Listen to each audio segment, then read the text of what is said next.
अस्सलामुअलैकुम dear students, उम्मीद करता हूँ आप सब दोस्त खैरियत से होंगे, ठीक ठाक होंगे।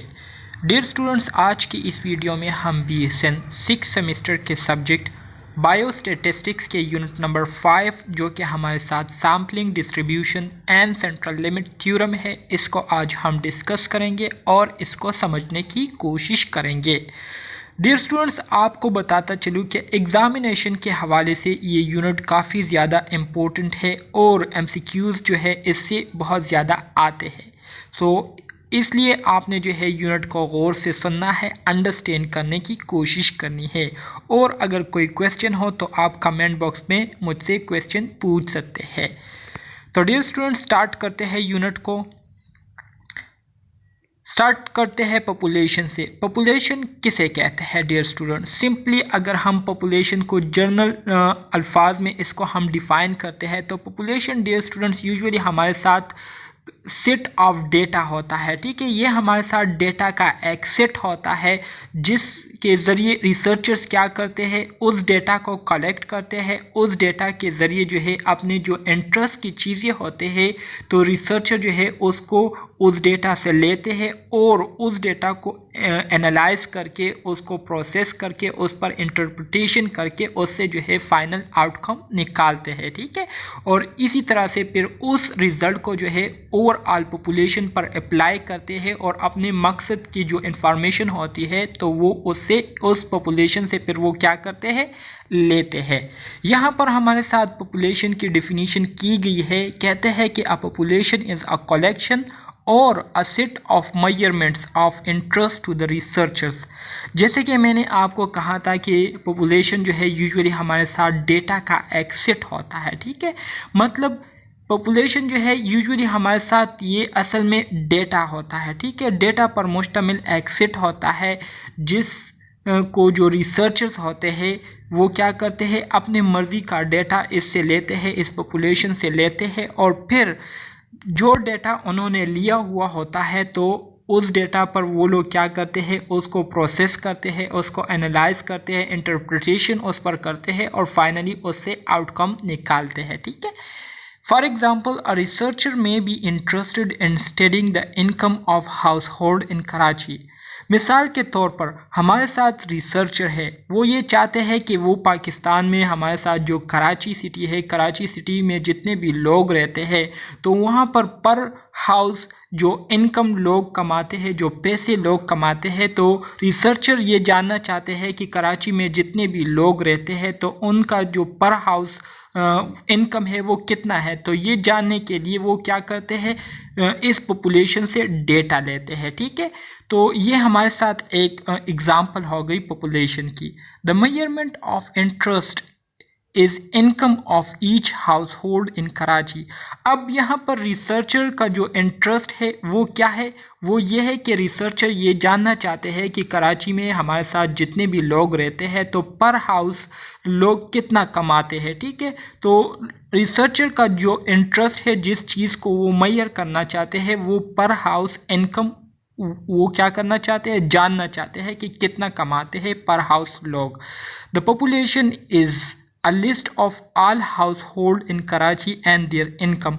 अब यहाँ पर हमारे साथ जो पॉपुलेशन है वो क्या है, कराची में हमारे साथ जितने भी घर है और उन घरों में जो पैसा कमाने वाले लोग हैं तो वो हमारे साथ यहाँ पर क्या है, पॉपुलेशन के तौर पर काम कर रही है। ठीक है, उम्मीद करता हूँ पॉपुलेशन की समझ आप दोस्तों को आ गई होगी। यहाँ पर अब हमारे साथ दूसरा टर्म आता है जो कि क्या है, सैंपल है। सैंपल किसे कहते हैं?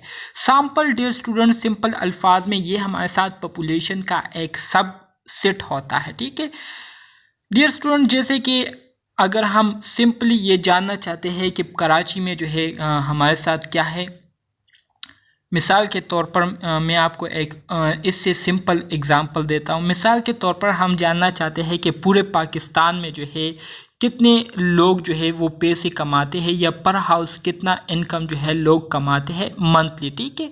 तो अगर हम ये प्लान करें कि हम एक एक घर जाएंगे और एक एक घर से जो है हम पूरा इंफॉर्मेशन लेंगे और उस इंफॉर्मेशन को जो है फिर हम क्या करेंगे, उसको एक प्रॉपर तरीके से ऑर्गेनाइज करेंगे, उसको इंटरप्रेट करेंगे और इंटरप्रेट करने के बाद उसको एनालाइज करेंगे। एनालाइज करने के बाद फिर उससे हमारे साथ एक आउटकम आएगा, एक रिज़ल्ट आएगा और उस रिज़ल्ट के बेस पर फिर हम क्या करेंगे, फाइनल डिसीजन लेंगे। तो ये प्रोसेस जो है ये हमारे साथ बहुत ज़्यादा लेंथी हो जाता है।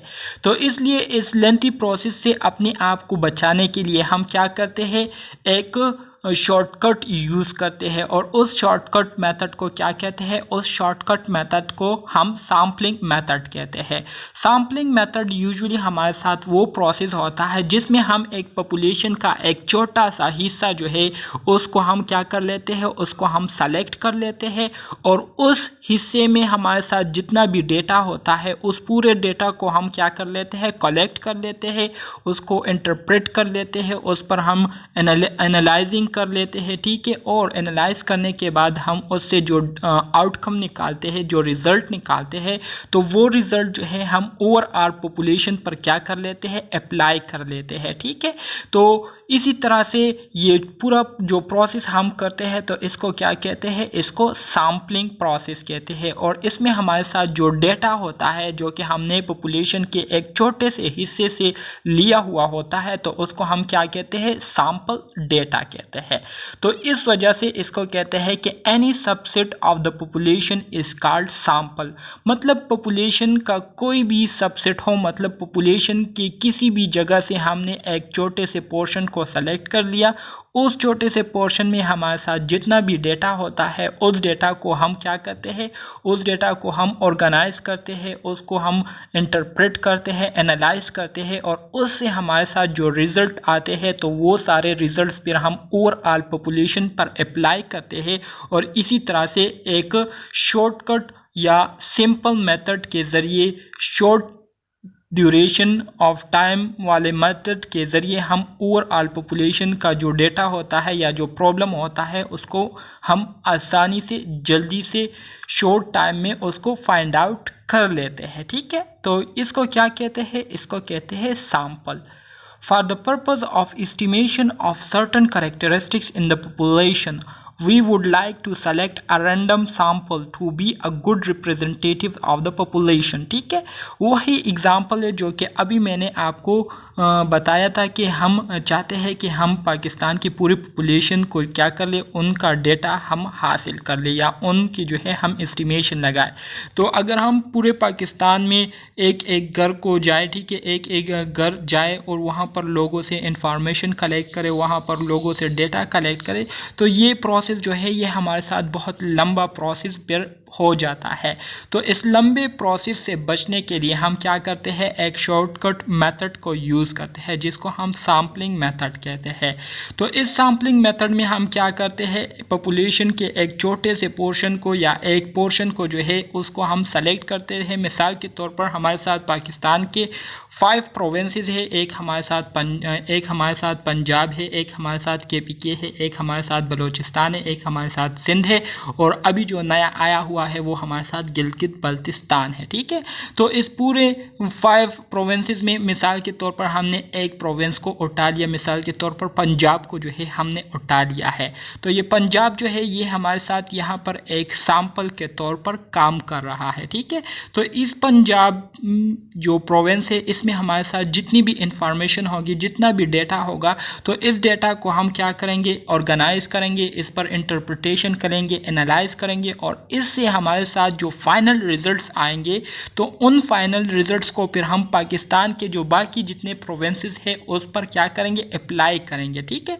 तो ये सैम्पलिंग जो है या जो सैंपल होता है ये हमारे साथ एक एस्टिमेशन पार्ट होता है या एस्टिमेशन कंपोनेंट होता है। एस्टिमेशन किसे कहते हैं, एस्टिमेशन से मुराद अंदाज़ा लगाना। सो सैंपल जो है ये एक अंदाज़ा लगाने के तौर पर जो है काम करता है, ठीक है।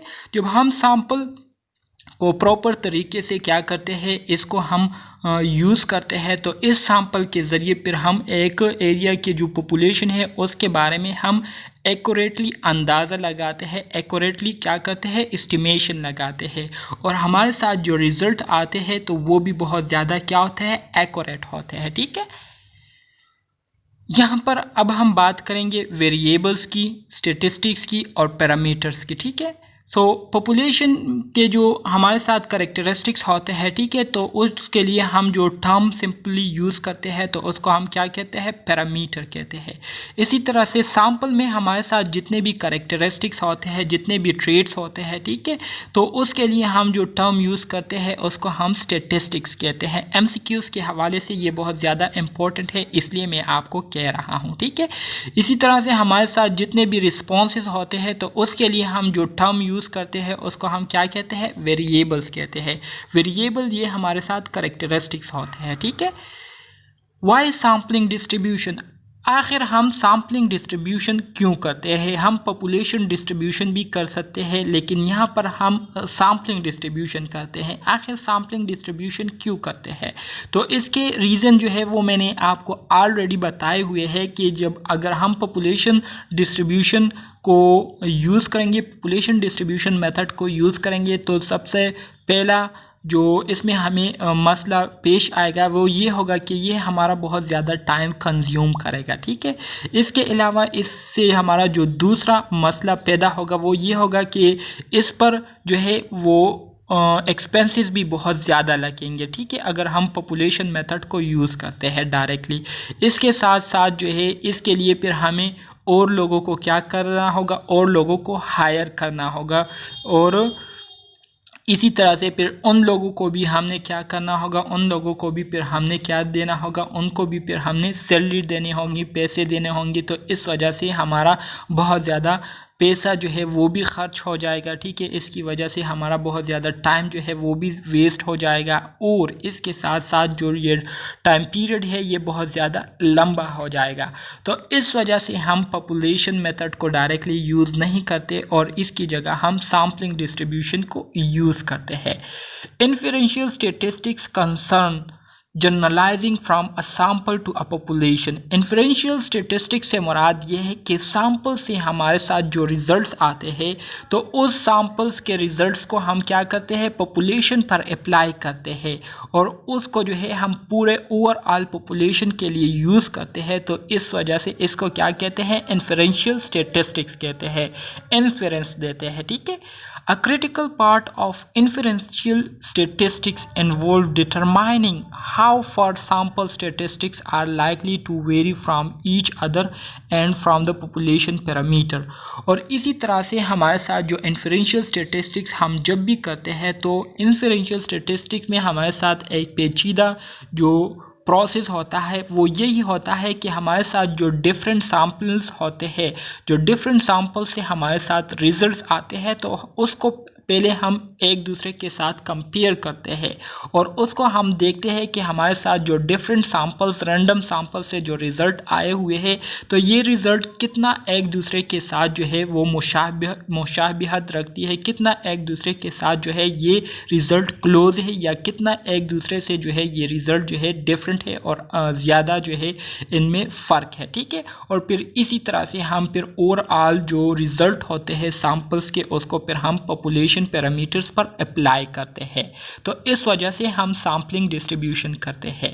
Population and samples measures, the set of measurement in the population may be summarized by a descriptive characteristics called a parameter। ठीक है, जैसे कि मैंने आपको बताया था कि हमारे साथ पॉपुलेशन के जितने भी कैरेक्टरिस्टिक्स होते हैं, जितने भी हमारे साथ उसमें ट्रेड होते हैं, तो उन ट्रेड्स को जब हम समराइज़ करते हैं तो डिस्क्रिप्टिव कैरेक्टरिस्टिक्स से मुराद उसको हम एक स्पेसिफिक टर्म्स के ज़रिए जो है उसको समराइज़ करते हैं, और उन टर्म के लिए हम जो टर्म यूज़ करते हैं उसको हम क्या कहते हैं, पैरामीटर कहते हैं। ठीक है, इसी तरह से हमारे साथ सैंपल में जितने भी डेटा होते हैं, जितने भी कैरेक्टरिस्टिक्स होते हैं, जितने भी हमारे साथ सैंपल में सेट ऑफ मेजरमेंट्स होते हैं, सेट ऑफ मेजरमेंट से मुराद ये है कि जितने भी हमारे साथ सैंपल में ट्रेट, कैरेक्टरिस्टिक्स, इंफॉर्मेशन होती है, डेटा होता है, तो उसको हम एक डिस्क्रिप्टिव स्टैटिस्टिक्स के ज़रिए क्या करते हैं, समराइज़ करते हैं, और उस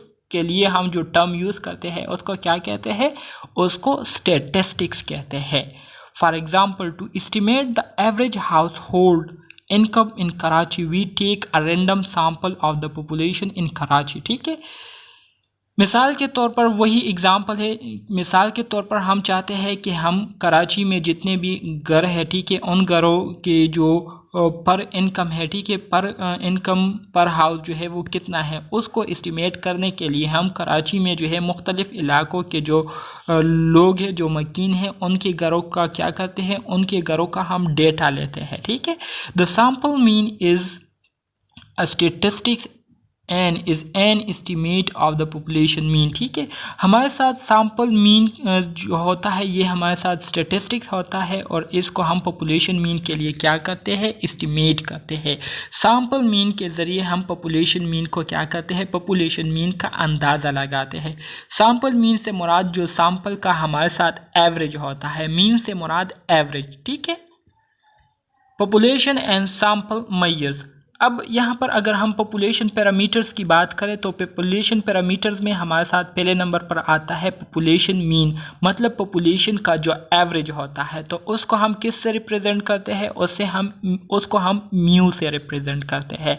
इसी तरह से हमारे साथ जो पॉपुलेशन स्टैंडर्ड डिविएशन है, ठीक है, डिविएशन से मुराद ये है कि हमारे साथ जो ओवरऑल रिज़ल्ट आया हुआ होता है तो उससे कितना जो है, कितना परसेंट हमारे साथ मीन जो है वो डिविएट करता है, मीन जो है उससे कितना परसेंट वो डिफरेंट होता है, तो इसको कहते हैं डिविएशन। ठीक है, सो पॉपुलेशन स्टैंडर्ड डिविएशन को हम सिग्मा से डिनोट करते हैं। ठीक है, इसी तरह से अगर हम स्टैटिस्टिक की बात करें, सैंपल की बात करें, तो सैंपल की जो पैरामीटर है, सैंपल की जो स्टैटिस्टिक्स है, उसको हम जो सैंपल मीन है उसको हम किस से रिप्रेजेंट करते हैं, एक्स बार से रिप्रेजेंट करते हैं, लाइक दिस। ये हमारे साथ क्या है, ये हमारे साथ एक्स बार है। ठीक है, स्मॉल एक्स के ऊपर इस तरह का लाइन होता है, तो इसको हम क्या कहते हैं, इसको हम एक्स बार कहते हैं, जैसे कि ये। ठीक है, इसी तरह से जो सैंपल स्टैंडर्ड डिविएशन है तो उसको हम एस से रिप्रेजेंट करते हैं, जैसे कि आप ये देख सकते हैं। इसी तरह से अगर हम पॉपुलेशन वेरिएंस की बात करें तो पॉपुलेशन वेरिएंस को जो है हम सिग्मा स्क्वायर से रिप्रेजेंट करते हैं। ठीक है, सिग्मा स्क्वायर से रिप्रेजेंट करते हैं पॉपुलेशन वेरिएंस को। और अगर हम सैंपल वेरिएंस की बात करें तो सैंपल वेरिएंस को हम एस स्क्वायर से रिप्रेजेंट करते हैं। ये अपने साथ आप नोट कर लीजिए, बहुत ही ज़्यादा इम्पोर्टेंट है। पॉपुलेशन एंड सैंपल, जैसे कि आप यहाँ पर एक डायग्राम देख सकते हैं, यहाँ पर पहले नंबर पर हमारे साथ एक ओवरऑल पॉपुलेशन होता है। ठीक है, जब भी हम एस्टिमेशन करते हैं, पॉपुलेशन को एस्टिमेट करते हैं, तो पॉपुलेशन को हम डायरेक्टली एस्टिमेट कर सकते हैं, लेकिन उसके जो रिज़ल्ट होते हैं उसमें हमें बहुत ज़्यादा चांसेस होते हैं कि उसमें जो हमारे साथ मिस्टेक होते हैं वो बहुत ज़्यादा होते हैं। तो इस वजह से हम पॉपुलेशन को ज़्यादातर डायरेक्टली एस्टिमेट नहीं करते, बल्कि पॉपुलेशन को एस्टिमेट करने के लिए हम पॉपुलेशन से छोटे छोटे जो है पार्ट्स लेते हैं। ठीक है, छोटे छोटे पोर्शन लेते हैं एज सैंपल, और उस सैंपल्स के रिजल्ट्स को हम क्या करके कंपेयर करके ओवरऑल पॉपुलेशन पर अप्लाई करते हैं, और फिर ओवरऑल पॉपुलेशन का जो रिज़ल्ट है, जो डेटा है, उसको हम क्या करते हैं, उसको हम एनालाइज करते हैं, कंक्लूड करते हैं। ठीक है, तो पॉपुलेशन होता है, पॉपुलेशन से हम सैंपल लेते हैं, एक सैंपल हो गया, 2 सैंपल हो गया और 3 सैंपल हो गया। आपकी मर्ज़ी है, आप जितने भी सैंपल लेते हैं तो उतना ही जो है आपके लिए बेहतर होता है। ठीक है, अगर आपने मिसाल के तौर पर 3 सैंपल लिए हैं पॉपुलेशन से और इन तीनों सैंपल्स के रिज़ल्ट आपके साथ जो है एक जैसे आए, ठीक है। तो इसका मतलब ये है कि आपकी जो कैलकुलेशन है, आपकी जितनी भी मेजरमेंट है वो बिल्कुल ट्रू है, बिल्कुल एक्यूरेट है, उसमें किसी किस्म की गलती नहीं है। और फिर आप उस रिज़ल्ट को जो है ओवरऑल पॉपुलेशन पर अप्लाई करके अपना जो मकसद होता है, अपना जो गोल होता है उसको आप अचीव कर सकते हैं बआसानी। Sampling distribution of the mean. अब हम मीन की जो सैम्पलिंग डिस्ट्रीब्यूशन करते हैं, ठीक है, वो किस तरह से करते हैं उस पर हम बात करेंगे। Because no one sample is exactly like the next, the sample mean will vary from the sample to sample and hence itself a random variable, ठीक है। डियर स्टूडेंट, जैसे कि ये बात आप सब दोस्तों को पता होगी कि जब हम पॉपुलेशन से डिफरेंट सैंपल लेते हैं तो ज़रूरी नहीं है कि हमारे साथ जो सैंपल्स के रिज़ल्ट हो वो हमारे साथ सबके एक जैसे आए, ठीक है, क्योंकि सैंपल जो है हमने डिफरेंट एरिया से लिए हुए होते हैं, ठीक है। सो रिज़ल्ट जो है वो हमारे साथ बहुत ज़्यादा चांसेस होते हैं उसके कि एक सैंपल का जो रिज़ल्ट है वो दूसरे सैंपल के रिज़ल्ट से क्या होता है, मुख्तलिफ होता है। सो इसी तरह से हमारे साथ जो सैंपल्स होते हैं उसके वेरिएबल हमारे साथ रैंडम वेरिएबल्स होते हैं, ठीक है। Random variable have distribution and since the sample is a random variable it must have a distribution. और इसी तरह से हमारे साथ जो रैंडम वेरिएबल होते हैं तो उसकी हमारे साथ डिस्ट्रीब्यूशन भी होती है। चूँकि सैंपल हमारे साथ बजाते खुद एक रैंडम वेरिएबल है, रैंडम वेरिएबल से मुराद ये है कि इसमें हमारे साथ जो डेटा होता है तो वो एक दूसरे से मुख्तलिफ होता है, ठीक है। तो इसीलिए इसकी जो डिस्ट्रीब्यूशन है वो हम आसानी से कर सकते हैं। If the sample mean has a normal distribution we can calculate, compute से मुराद कैलकुलेट है, ठीक है, we can calculate probabilities for specific event. अगर हमारे साथ सैंपल मीन की जो डिस्ट्रीब्यूशन है वो हमारे साथ नॉर्मल हो तो हम जो है किसी भी ख़ास इवेंट के लिए जो प्रोबेबिलिटी है, जो चांसेस है उसको हम आसानी से कैलकुलेट कर सकते हैं using the properties of the normal distribution. Normal distribution के जो प्रॉपर्टीज़ है जो कि मैंने आपको यूनिट नंबर 4 में बताए हुए थे, तो उन प्रॉपर्टीज़ को यूज़ करके हम बआसानी से जो है प्रोबेबिलिटीज़ को कैलकुलेट कर सकते हैं, ठीक है। प्रॉपर्टीज़ ऑफ सैम्पलिंग डिस्ट्रीब्यूशन, यहाँ पर जो है थोड़ी सी समराइजेशन दोबारा से की गई है सैम्पलिंग डिस्ट्रीब्यूशन की, ठीक है। सो प्रॉपर्टीज़ हमारे साथ सैम्पलिंग डिस्ट्रीब्यूशन की पहली प्रॉपर्टी ये है कि the mean of the sample mean will be the same as the population mean। हमारे साथ सैम्पल मीन जो है, सैम्पल की जो सैम्पल मीन है वो हमारे साथ पॉपुलेशन मीन के बराबर होगी। लाइक ये x बार जो है ये हमारे साथ बराबर होगा किसके, x बार ये हमारे साथ बराबर होगा म्यू के, ठीक है। ये हमारे साथ पॉपुलेशन मीन के बराबर होगा। पहली प्रॉपर्टी तो ये हो गई हमारे साथ सैम्पलिंग डिस्ट्रीब्यूशन की। दूसरी प्रॉपर्टी सैम्पलिंग डिस्ट्रीब्यूशन की हमारे साथ ये है कि the standard deviation of the sample mean will be smaller then the standard deviation of population mean. हमारे साथ सैम्पल की जो स्टैंडर्ड डिविएशन है, ठीक है, ये एस जो है ये हमारे साथ सैम्पल की स्टैंडर्ड डिविएशन को रिप्रेजेंट करती है, ठीक है। सो सैम्पल मीन की जो स्टैंडर्ड डिविएशन है ये हमारे साथ क्या होगी, स्मॉलर होगी पॉपुलेशन की जो स्टैंडर्ड डिविएशन है उससे, ठीक है। So standard deviation of sample mean will be smaller than standard deviation of population mean, ठीक है, and it will be equal to the population standard deviation and it will be equal to the population standard deviation divided by the square root of the sample size, ठीक है। और इसी तरह से जो तीसरी प्रॉपर्टी है वो यहाँ पर ये बताई गई है कि हमारे साथ जो स्टैंडर्ड डिविएशन है सैम्पल की, ठीक है, ये तब इक्वल होगी पॉपुलेशन के स्टैंडर्ड डिविएशन की कि जब हमारे साथ पॉपुलेशन की स्टैंडर्ड डिविएशन हमारे साथ क्या हो, अंडर रूट n हो, ठीक है। यहाँ पर सब्र करें, मैं आपको सही करके बताता हूँ। मतलब ये हमारे साथ स्टैंडर्ड डिविएशन ऑफ सैम्पल हो गया, ठीक है। तो ये हमारे साथ तब इक्वल होगी जब हमारे साथ स्टैंडर्ड डिविएशन ये पॉपुलेशन की स्टैंडर्ड डिविएशन हमारे साथ डिवाइड हुआ हो किस पर, अंडर रूट पॉपुलेशन साइज पर, ठीक है, सैंपल साइज पर। ये स्मॉल n जो है ये सैंपल साइज को रिप्रेजेंट करती है और जो कैपिटल N हमारे साथ होता है तो वो पॉपुलेशन साइज को रिप्रेजेंट करती है, ठीक है। तो यहाँ पर जो है 3 प्रॉपर्टीज़ यहाँ पर हमें डिस्कस की गई है हमारे साथ। पहली प्रॉपर्टी कौन सी है? पहली प्रॉपर्टी सैम्पलिंग डिस्ट्रीब्यूशन की ये है कि हमारे साथ जो सैंपल की जो मीन होता है, सैंपल मीन जिसे हम कहते हैं, वो हमारे साथ पॉपुलेशन मीन के बराबर होगा। जैसे कि यहाँ पर मैंने आपको ये दिखाया हुआ है कि हमारे साथ सैंपल मीन मतलब x बार बराबर होगा मीन के। x बार रिप्रेजेंट करता है सैंपल मीन को और जो म्यू है ये रिप्रेजेंट करता है पॉपुलेशन मीन को, पॉपुलेशन के एवरेज को रिप्रेजेंट करता है, ठीक है। मीन का मतलब एवरेज है, ये भी अपने साथ नोट कर लीजिए। मीन का मतलब क्या है? एवरेज है, ठीक है। सो सैंपल एवरेज ये हमारे साथ बराबर होगा पॉपुलेशन एवरेज के, ठीक है। पहली प्रॉपर्टी ये हो गई। दूसरी प्रॉपर्टी जो बताई गई है सैम्पलिंग डिस्ट्रीब्यूशन की वो ये बताई गई है कि हमारे साथ जो स्टैंडर्ड डिविएशन है सैंपल मीन की वो हमारे साथ लेस होगी स्टैंडर्ड डिविएशन ऑफ पॉपुलेशन से। जैसे कि यहाँ पर मैंने ये आपको बताया हुआ है, standard deviation of sample will be less than standard deviation of population, ठीक है। ये हमारे साथ पॉपुलेशन की स्टैंडर्ड डिविएशन है और ये हमारे साथ सैंपल की स्टैंडर्ड डिविएशन है। एस जो है ये सैंपल को रिप्रेजेंट करता है और जो सिग्मा है ये पॉपुलेशन को रिप्रेजेंट करती है, ठीक है। इसके बाद जो तीसरी बात बताई गई है, जो तीसरी प्रॉपर्टी सैम्पलिंग डिस्ट्रीब्यूशन की बताई गई है वो ये बताई गई है कि हमारे साथ स्टैंडर्ड डिविएशन ऑफ सैंपल ये तब बराबर होगी स्टैंडर्ड डिविएशन ऑफ पॉपुलेशन की जब स्टैंडर्ड डिविएशन ऑफ पॉपुलेशन ये हमारे साथ डिवाइड हुआ होगा अंडर रूट सैंपल साइज पर, ठीक है। जैसे कि ये आप देख सकते हैं ये हमारे साथ अंडर रूट सैंपल साइज है, ठीक है। सो जब standard deviation divide by under root sample size होगा तो इसका मतलब ये है कि ये हमारे साथ बराबर है स्टैंडर्ड डिविएशन ऑफ सैंपल के, ठीक है।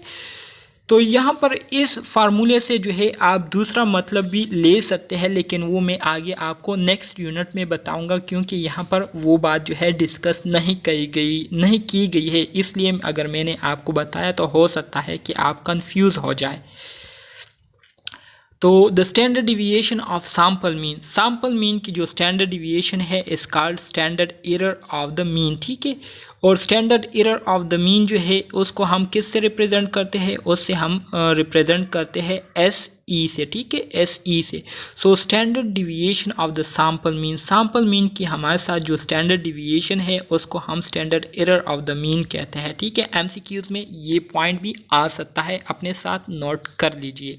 सो यहाँ पर जो है ये x बार रिप्रेजेंट करता है सैंपल को, ठीक है। So standard deviation of sample mean is equal to standard deviation of population divided by under root n। तो ये हमारे साथ वही फार्मूला है जो कि मैंने आपको यहाँ पर बताया हुआ है, जैसे कि आप देख सकते हैं।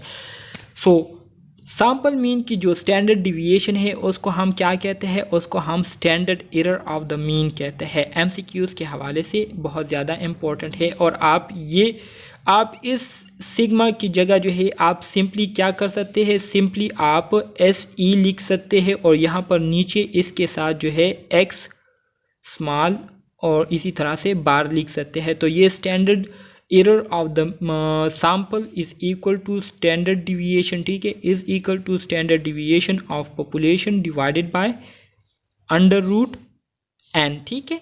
तो ये हमारे साथ किसको रिप्रेजेंट करती है? ये हमारे साथ स्टैंडर्ड एरर ऑफ मीन को रिप्रेजेंट करती है। एग्जाम्पल यहाँ पर एक दिया गया है जिसमें कहते हैं कि the sample mean is to be calculated from a random sample of size 2 taken from a population consisting of 5 values $2, $3, $4, $5, $6.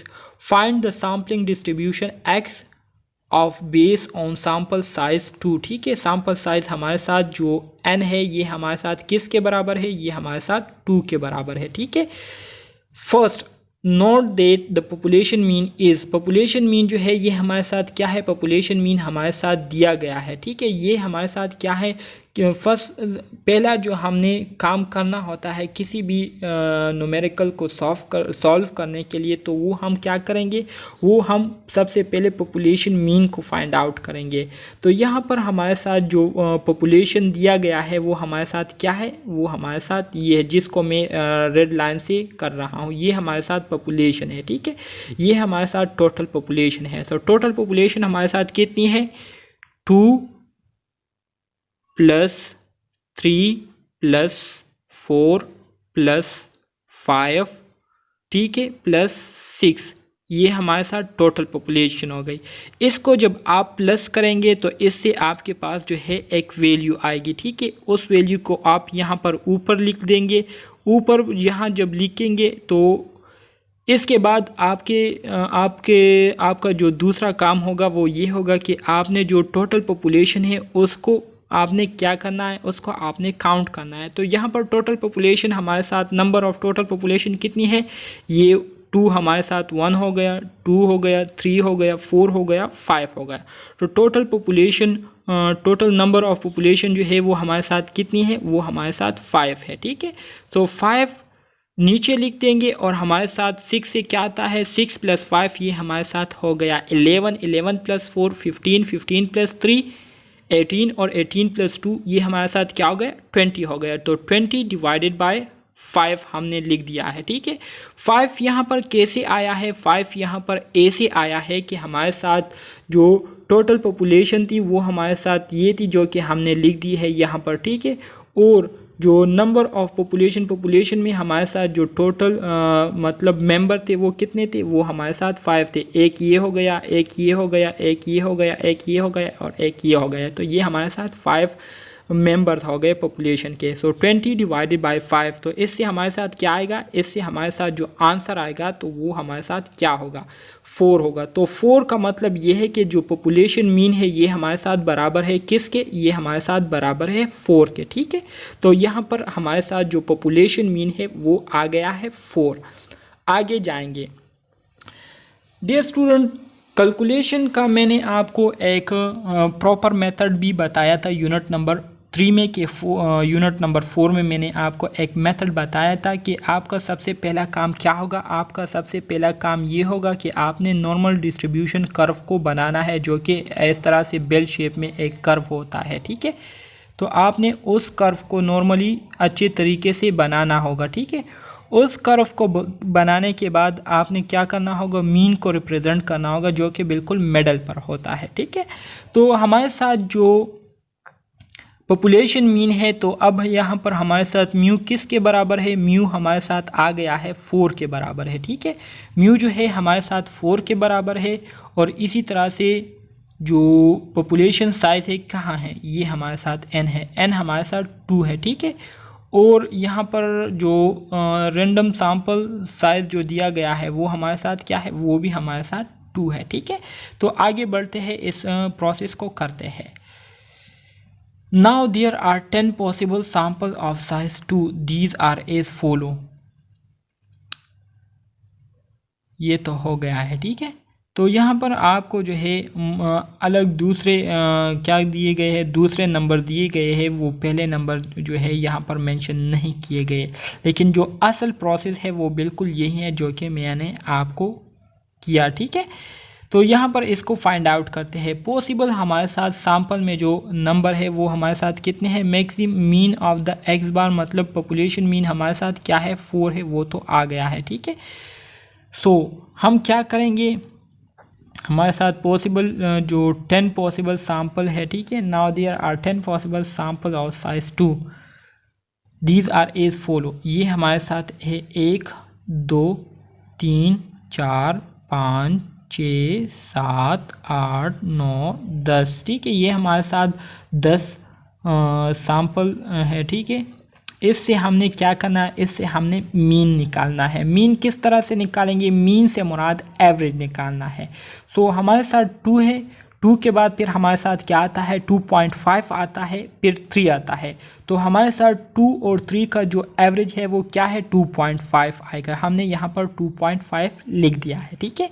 इसके बाद हमारे साथ 2.4 आता है, 2.4 है तो 2.4 के बाद हमारा 2 से लेकर 4 तक हमारे साथ कितनी वैल्यूज आती है, 2, 2.5, 3, 3.5। तो 3.5 और फिर इसके बाद हमारे साथ 4 आता है। तो 2 और 4 का हमारे साथ जो एवरेज आता है वो हमारे साथ 3 आता है। तो 3 हमने यहाँ पर लिख दिया है, ठीक है। इसी तरह से फिर हम 2 से लेकर 5 तक काउंटिंग करेंगे और इसका एवरेज निकालेंगे। सो 2, 2.5, 3, 3.5, 4, 4.5 और फिर हमारे साथ 5 आता है। तो 2 और 5 का जो हमारे साथ एवरेज आता है वो 3.5 आता है, ठीक है। हमने यहाँ पर लिख दिया है। और इसी तरीके से हम इन 10 हमारे साथ जो 10 मेंबर्स है, ठीक है, इनका एवरेज निकालेंगे और यहाँ पर हम अपने साथ ये लिख देंगे, ठीक है। ये हमने लिख दिया है। फिर हमारे साथ दूसरा जो हमारा काम है वो क्या है, हम इनका मीन निकालेंगे। तो इन सब को हम क्या करेंगे, हम इन सब वैल्यूज़ को क्या करेंगे, इन सब वैल्यूज़ को हम ऐड करेंगे, ठीक है। इन सब वैल्यूज़ को हम क्या करेंगे, ऐड करेंगे। किस फार्मूले से, हमारे साथ एक फार्मूला है कि mean is equal to sum of x values divided by population size, ठीक है। ये हमारे साथ एक फार्मूला है। अगर आपको याद हो, मैंने आपको यूनिट नंबर 3 में इस फार्मूले के बारे में बताया हुआ था। यूनिट नंबर 3 में कि यूनिट नंबर 4 में मैंने आपको ये फार्मूला बताया था, ठीक है। ये हमारे साथ क्या है, sample mean is equal to sum of x. Sum of x से मुराद ये है कि जो गिवन वैल्यूज़ है हमारे साथ ये एक्स को रिप्रेजेंट करती है। इन सारे वैल्यूज़ को हम क्या करेंगे, इसको हम ऐड करेंगे। इस जो इन्वर्टेड एम है, इसका मतलब ये है कि हमारे साथ x में जितनी भी वैल्यूज़ आएंगी उसको हम ऐड करेंगे, ठीक है। सो हम इन सारे वैल्यूज़ को क्या करेंगे, इनको हम ऐड करेंगे। जैसे कि आप नीचे ये देख सकते हैं, यहाँ पर हमने ये सारा प्रोसेस किया हुआ है, ठीक है। इन वैल्यूज़ को हमने इस तरीके से यहाँ पर कर दिया है और अब हम इसको ऐड करेंगे।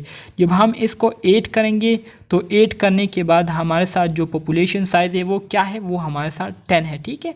सो टोटल वैल्यूज़ हमारे साथ आएगी तो उसको हम 10 के साथ डिवाइड करेंगे तो हमारे साथ जो आंसर आएगा वो क्या आएगा, वो हमारे साथ 4 आएगा, ठीक है।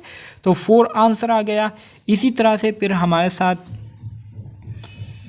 हमारा जो दूसरा काम है वो क्या करना होगा, वो स्टैंडर्ड डिविएशन है। स्टैंडर्ड डिविएशन को हम क्या करेंगे, उसको देखेंगे, ठीक है। सो हमारे साथ जो टेबल है जिसको हम स्टैंडर्ड नॉर्मल कर्व एरिया कहते हैं, तो यहाँ पर अगर हम 4 की वैल्यू देखें तो 4 की वैल्यू जो है यहाँ पर हमारे साथ दी गई होती है, ठीक है। सो चूँकि यहाँ पर हमारे साथ 4 मेंशन नहीं है, ठीक है, तो यहाँ पर हम क्या करेंगे, 0.913 ये हमारे साथ स्टैंडर्ड डिविएशन है, ठीक है। और पॉपुलेशन साइज जो है वो हमारे साथ 10 है। सैम्पल मीन हमारे साथ क्या है, 4 है और पॉपुलेशन मीन हमारे साथ 10 है। स्टैंडर्ड डिविएशन हमारे साथ 0.913 है। तो डियर स्टूडेंट्स, ये तीनों वैल्यूज़ हमारे साथ आ गए हैं। अब हम क्या करेंगे, हम अब पॉपुलेशन स्टैंडर्ड डिविएशन निकालेंगे, ठीक है। तो स्टैंडर्ड डिविएशन के लिए हमारे साथ एक फार्मूला है कि sample standard deviation is equal to standard deviation of population divided by √n, ठीक है। तो अब हम क्या करेंगे, अब ये √n को हम इस साइड पर लाएंगे तो हमारे साथ क्या होगा, standard deviation of sample multiply by √n आ जाएगा, ठीक है। तो ये आ जाएगा और यहाँ पर हमारे साथ स्टैंडर्ड डिविएशन ऑफ पॉपुलेशन रह जाएगा, ठीक है। तो इसमें जब हम वैल्यूज़ पुट करेंगे तो हमारे साथ फिर एक सिंपल आंसर आ जाएगा और वो आंसर हमारे साथ स्टैंडर्ड डिविएशन होगा पॉपुलेशन का। तो उम्मीद करता हूँ इसकी समझ आप दोस्तों को आ गई होगी। सो यहाँ पर जो है बताया गया है कि through the above example we have learn that the sample mean जो कि x बार है has nice mathematical property that is if you average all possible sample mean which are obtained through repeating the experiment a number of time you will obtain the population mean and the standard deviation x bar which is equal to standard deviation of population divided by under root n या standard deviation of sample divided by under root n। ठीक है, तो इससे हमारे साथ जो है वो वैल्यू आ जाएगी।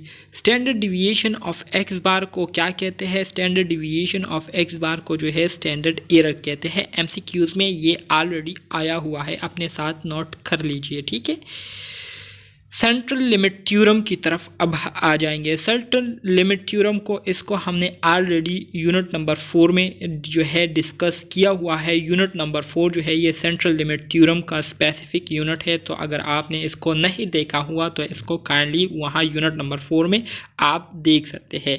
Consider a population with mean m, mu and standard deviation sigma.